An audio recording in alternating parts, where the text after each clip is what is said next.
I'm Sinta Ebersohn. I'm the founder of Get Up and Grow. And this week we are celebrating Men's Health Week that ranges from the 14th to the 20th of June. And to celebrate that, I've invited a number of extraordinary men to come and share their personal stories with us. Tell us about the adversities and the traumatic experiences that they've had, what they've done to work through it and overcome it, and where they are today. So with me today is William Barrett. Thank you very much for being here, William, and most welcome. Hi, Sinta. Thank you very much for the opportunity and for the invite. I'm super excited to share the story with Get Up and Grow, and thank you for your time. Thank you very much. So why don't you just jump in and tell us your story? Share with us whatever you are comfortable with. Well, I think my name is William Barrett. I'm 41 years old. I've got two beautiful daughters, aged 9 and 10, and I live in Cape Town. To celebrate the International Men's Health Week, I think it's a good starting point to share with you some of the challenges that I had from a health perspective. When I was 31 years old, I was severely overweight, and I decided to go for a checkup after a friend of mine's brother suffered a fatal heart attack at the age of 38. When I got to the doctor and after my checkup, he said, "William, you've got extremely high cholesterol, you've got high blood pressure," and he immediately prescribed me some medication for that. And even though the alarm bells should have gotten off there, it didn't. And I just thought, okay, then I'm going to take tablets for the rest of my life. And to be very honest with you, the biggest reason is because I took my health for granted. And I think that is one of the biggest mistakes, is to take your health for granted. Fast forward a couple of years, and then I went through a number of really traumatic experiences, divorce, death, and then I actually realized how short and how fragile life is. And then I decided to change my lifestyle. I was a smoker. I drank brandy and Coke, and I didn't even read an exercise magazine. And the beauty of it all is, once you start making lifestyle changes, it is insane how quickly your body and your mind respond.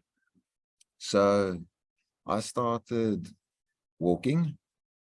Well, let's say I walked 500 meters, and then I ran 500 meters, walked 500 meters. And then that was pretty much how my training started. During that time, I also decided to educate myself on healthier lifestyle options. I changed my diet completely. And the moment you start changing your mind from "I'm giving up cigarettes" to "I'm gaining something," i.e. a longer life or healthier lungs, then it is actually really easy to stop smoking. That was in 2016. And a big lesson that I learned was that it is unbelievably refreshing when you start educating yourself on healthier lifestyle options. I can only share what I did, but I'm not saying it would work for anybody. Obviously, my big change came when I started running. but some people would prefer swimming or cycling. A funny story, the year before I did my first comrades, exactly a year before that, I still posted on Facebook, it's exactly 18 years that I have not entered for comrades. And the following year, I ran my first comrades. The good thing also, when I started exercising, I lost a lot of weight, and I went back to the doctor. They did my cholesterol, they checked my blood pressure pills. By then I stopped. I said, there's no ways that I'm taking this anymore. So I just completely stopped. I know it's probably a big health risk, but at that stage, that is what I thought would be beneficial for me. Bottom line is, my cholesterol came out normal, my blood pressure came out normal, and I just started enjoying this whole new lifestyle and this whole new journey.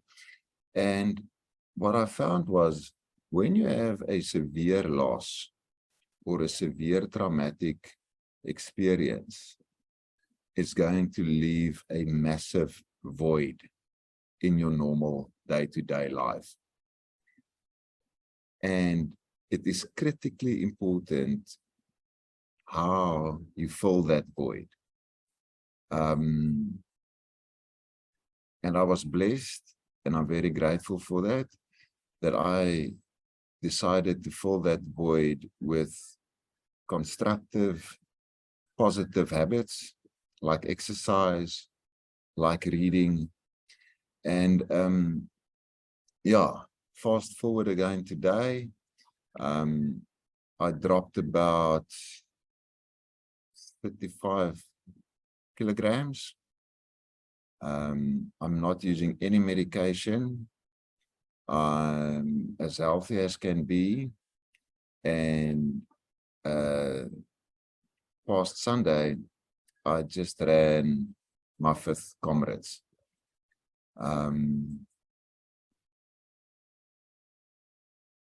And in short, that is what I want to, if I can underline one message, especially towards International Men's Health Week, is, if I could have done it, anybody could do it. You just need to take that first step. An amazing book that I read was Atomic Habits. And there's 4 things that you can do to make a habit executable.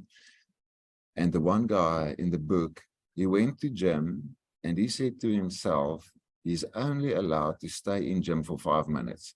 It took him longer to get to the gym than he spent in the gym and back. But he said he's only allowed there for 5 minutes. And subconsciously, what it does is it changes your perspective from somebody that never shows up to somebody that shows up. And once your perspective has changed, then it sets the small little ball in it starts the ball to roll. It's like that small little snowflake that just needs a little bit momentum. So I did that, and with baby steps.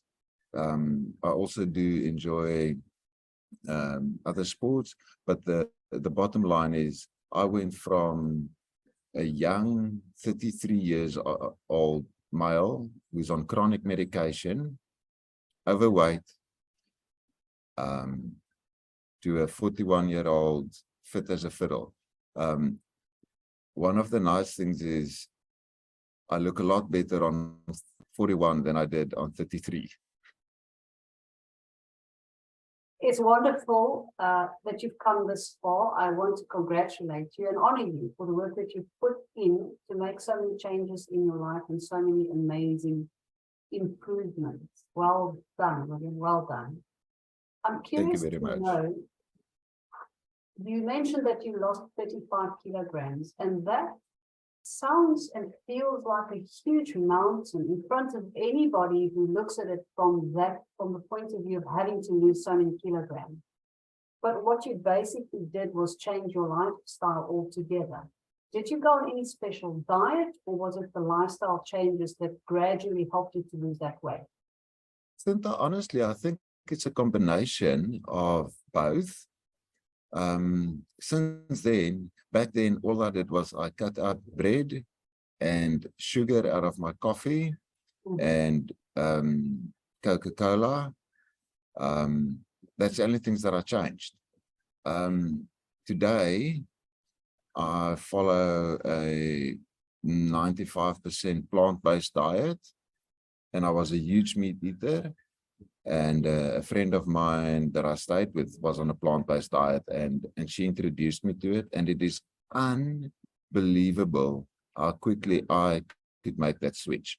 I'm not punting any diet. I'm not saying any diet is better than any other, but for me, every time I changed my diet, it worked out exceptionally well for me. And I guess that's part of the process. And this is also a very important point. The end goal or the destination, it is important, but what's more important is for you to enjoy the process getting to the end goal. It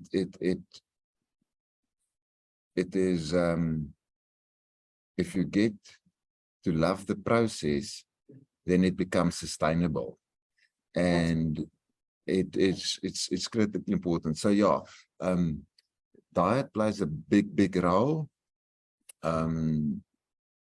but if you mix a balanced diet with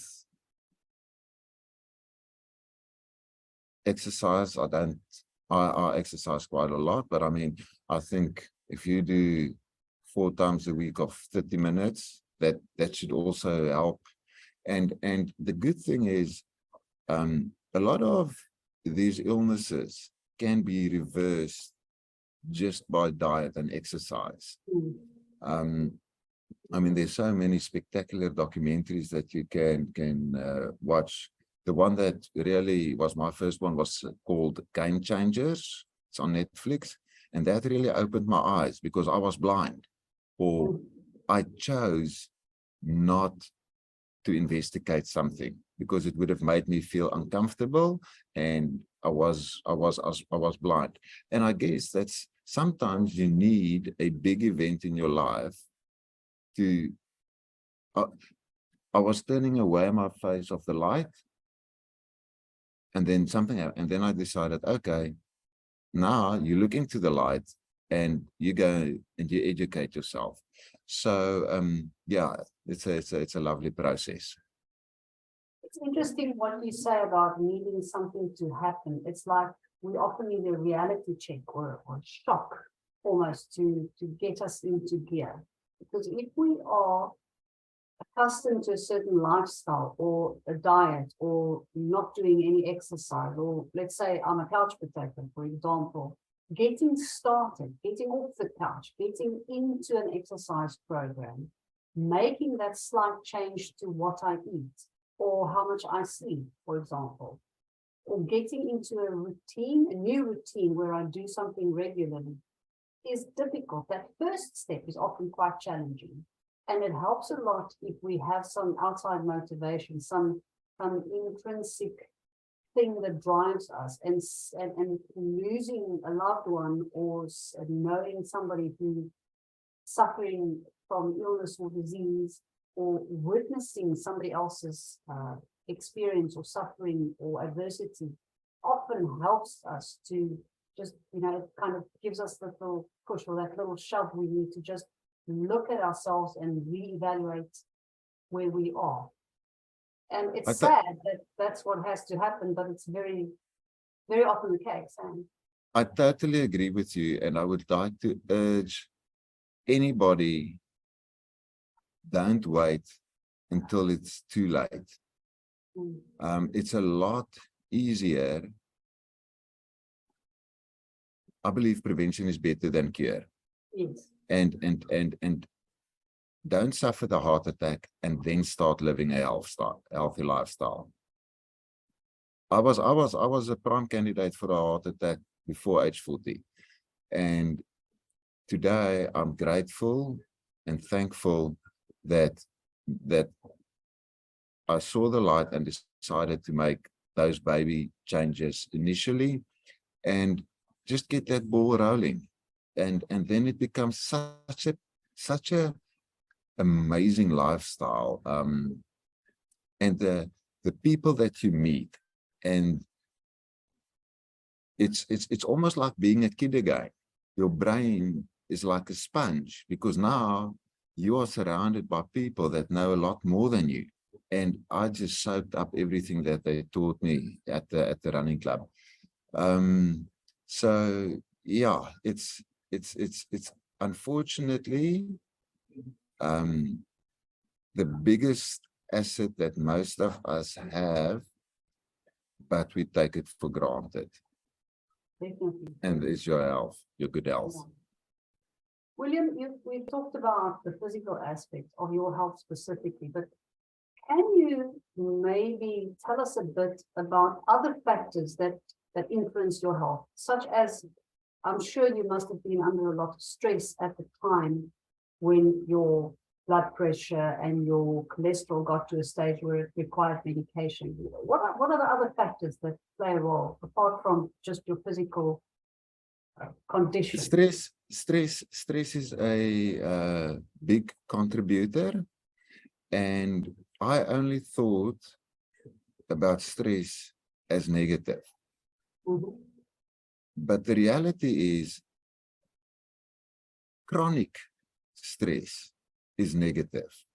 Mm-hmm. But we need some form of short-term stress, 1 day, maybe max to 3 days, to spark something in you. And that is not bad stress. That is good stress. But I never knew it. I always thought, oh, I'm so stressed. But the good thing is, there is such a thing as good stress. The trick is to distinguish between the good stress and keep that part of your life, and eliminate the bad chronic fatigue stress. Yes. So yes, I agree. Stress played a role. And what about trauma? I work a lot with trauma, so when we get to a point where our health is really becoming a big challenge, it's often helpful to look back at the possibility of past trauma or even childhood trauma that might be there that haven't been resolved. If you're comfortable to share something like that, if it's relevant for you. yes, no, totally. Yeah, trauma and undealt trauma obviously is a big dark black hole in anybody, for this discussion, in any male's psyche. I've been through trauma.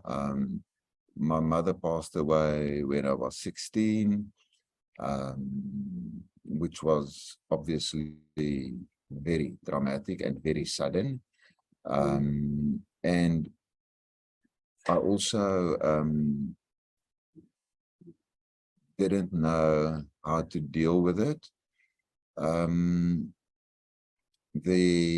My folks got divorced when I was young, which was also traumatic.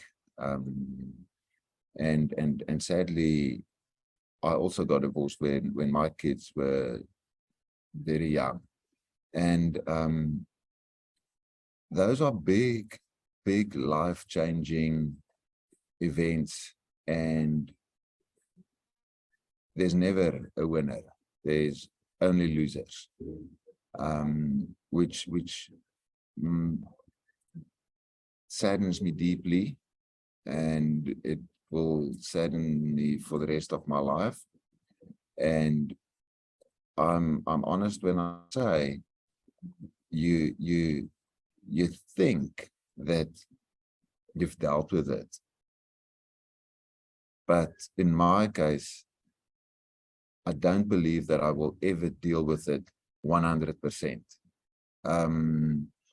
I guess it's also a process. The end goal should be the destination, and you should be enjoying the process. But it's really for me personally,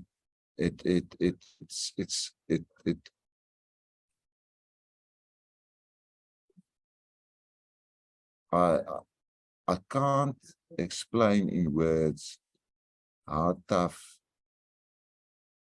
emotionally and mentally those experiences were. And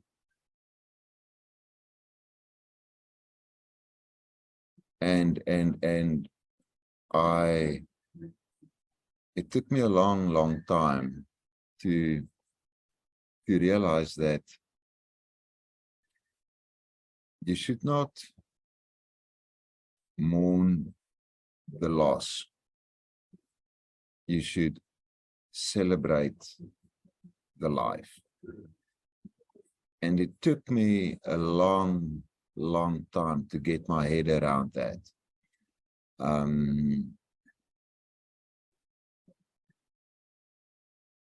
And today, I still get sad, but there's a guy that I listen to, Joel Osteen, and when his father passed away, and he talks about it openly, he said it was sad, but he refers to the day my dad went to be with the Lord. So for him, it's not a sad day anymore. He celebrates his dad's life. And that is what I'm trying to do now. I'm getting better at it. But once again, the big days, 18th of January, 1st of November, 4th of November, 10th of July, those dates, 21 December, they still sting. But I'm trying to celebrate the lessons learned, the good memories that we had, and I'm looking forward to meeting up with all of them.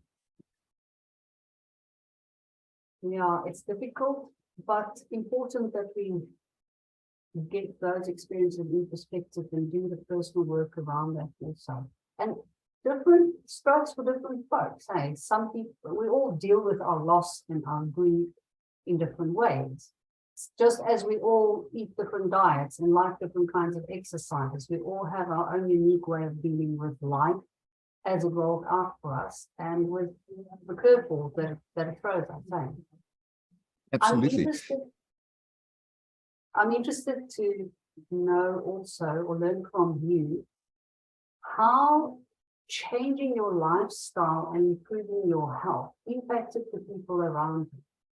How did that affect your loved ones, the people close to you, your children, and so on? It's actually a standing joke when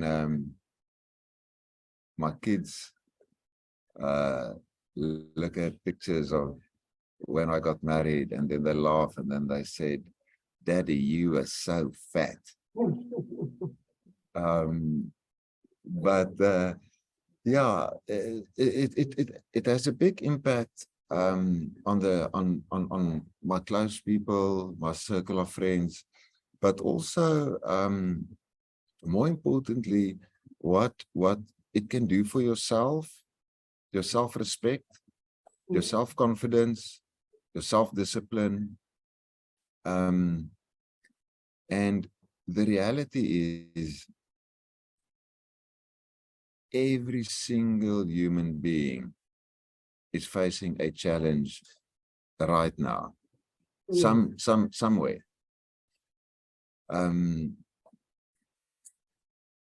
big lesson that I learned was, it's a bit off the point, I'll come back to the point now, but a big lesson that I learned was, and that worked for me exceptionally well, was don't sweat the small stuff. a simple example, I could not stand it to stand in a queue to buy food. It drove me insane. And then the one day I just realized, you know what, William, the fact that you are standing in a queue and you are getting agitated, it's not going to make the queue move faster. You are the only one that's getting irritated, and you're not gaining anything. And once that I realized that, yes, it's actually so easy. Be in the moment. If you really don't like watching what other people wear or what they do, I can't stand that. So I take out my reading app, and then I start reading, and I move slowly along with the queue because I can't change it. To come back to the original question of how did the lifestyle and the being healthier impacted other people, it's nice to come from where I came to where I'm now, where there's actually other people coming to me and asking for advice, or saying, William, if you could have done it, you inspired me to give it a go, you know, and that's heartwarming. It's humbling, and it's a privilege to be part of somebody else's really personal journey. But that makes it worth it. That makes it worth it, and that excites me. Definitely, definitely. I know what you mean. And I also feel it's a huge honor and privilege to be a witness to somebody else's learning journey. And you know, and even like this conversation that we're having here, I feel very grateful for this conversation and being able to learn more about you, get to know you better, and of course, you know, share your story with other people in the world, which I'm sure are going to benefit from this and going to be inspired. Definitely inspired. Sinta, I was in grade 9, or let's say I was 14 years old, and a motivational speaker, but somebody came to the school I went, and I still remember his name, David Marbe, and he gave a speech that you never ever give up. And he had a extremely tough life. And there he was standing, being on stage at a very successful school. And he inspired me. And he said, you know what? If I can change one person's life for the better, I will die a happy man. And a lot of the conversation that he had with us was to have a dream, but also to be micro ambitious. Everybody can have a dream, but you need to mix that with being micro ambitious and break it down to daily tasks of perfection. And that stuck to me till today. If you can be, even if it is just 0.1% better than you were yesterday, and I'm talking in everything, in your finances, in your health, in your spirituality, in your work environment, if you can just improve 0.1% a day, nobody will ever catch you. That's great advice. I must agree with you. Be micro focused is what you said, eh? Micro ambitious. Micro ambitious. There we go. Micro ambitious, and break it down to smaller, doable tasks. Yeah. So we can take that mountain that lies ahead of having to lose weight, or having to improve my cholesterol, or having to improve my income, or whatever the challenge is that we're facing, or having to get through this divorce. you know? Absolutely. And the interesting scientific biological fact is, you mentioned that you just take that first step, and there's a lot of studies that has been done. People who procrastinate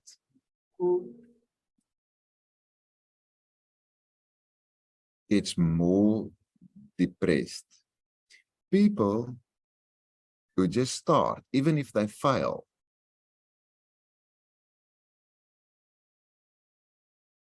slowly gets the momentum. And that is when I realized that, listen, me procrastinating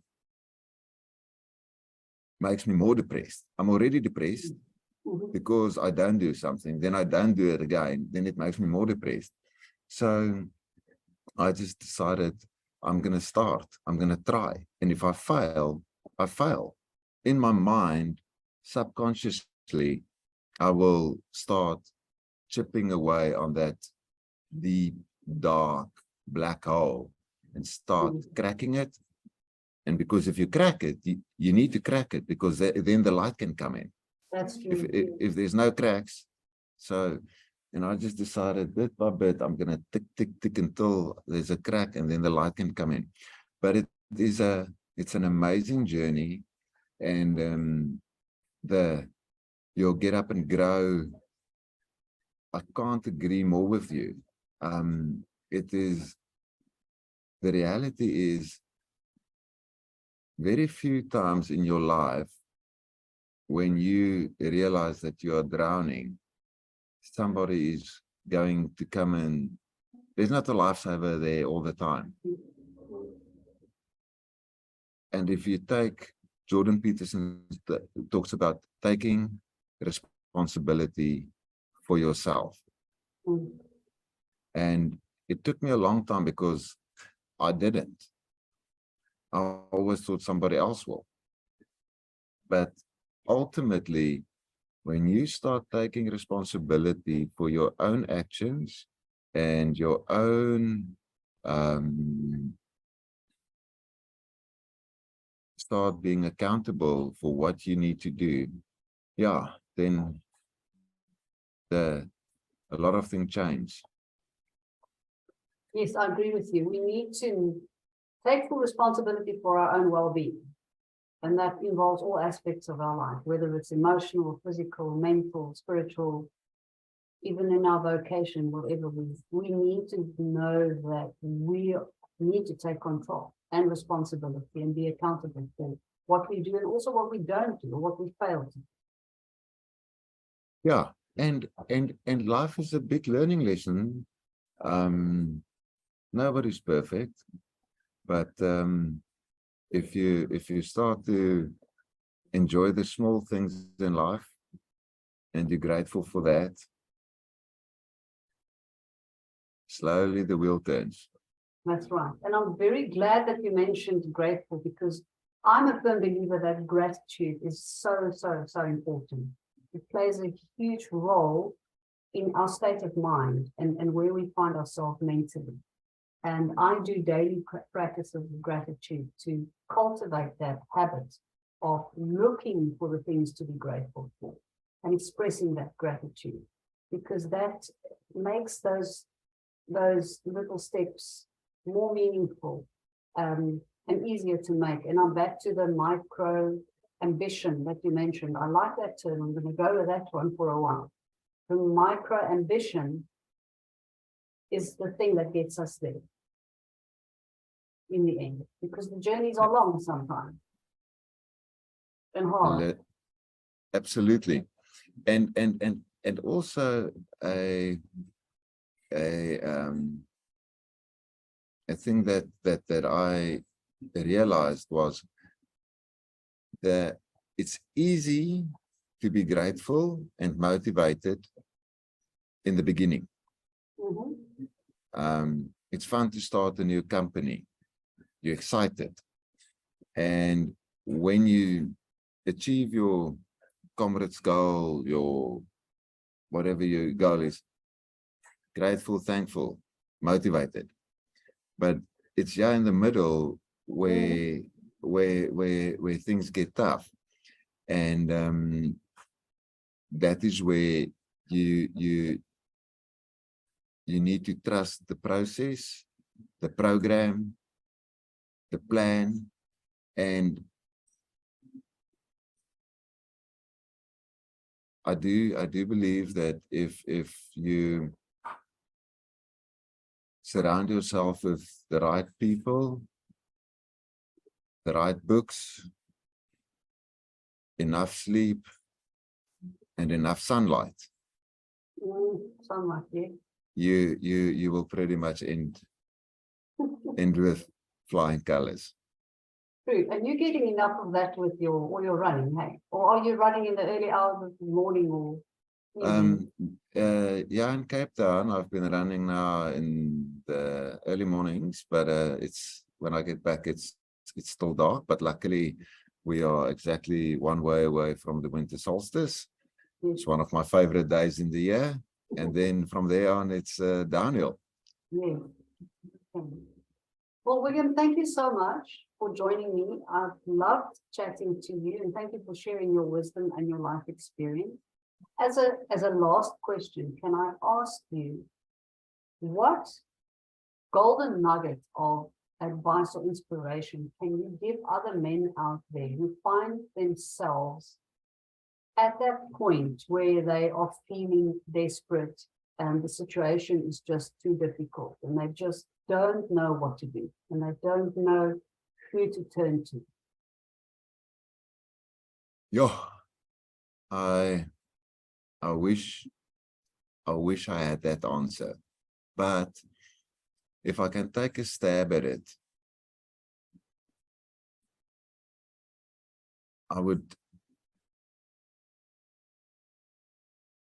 I guess I would say it's never as bad as it seems.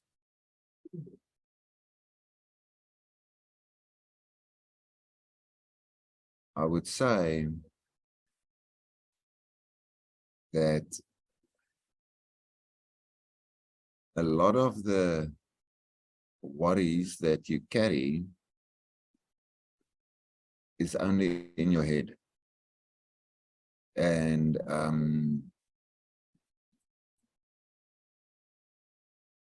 reach out.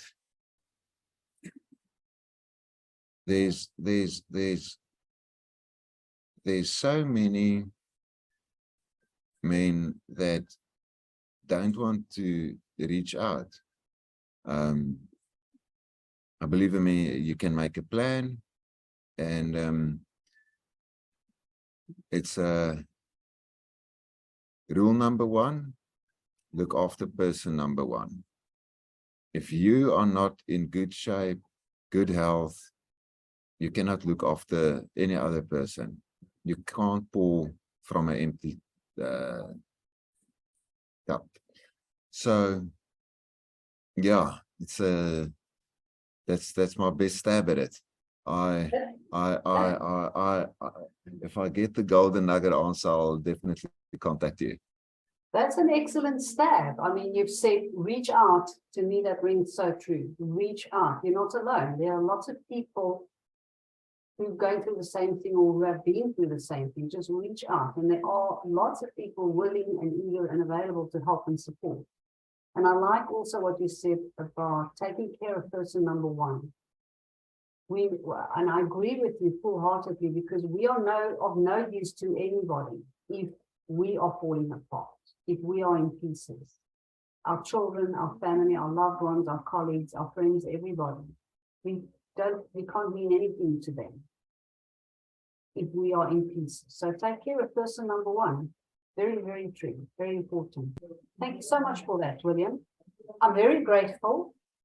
And I'm sure a lot of people, and men especially, are going to enjoy watching this and learn a lot from this. Thank you so much. Sinta, thank you very much for your time. I appreciate it. And have a good day. Thank you.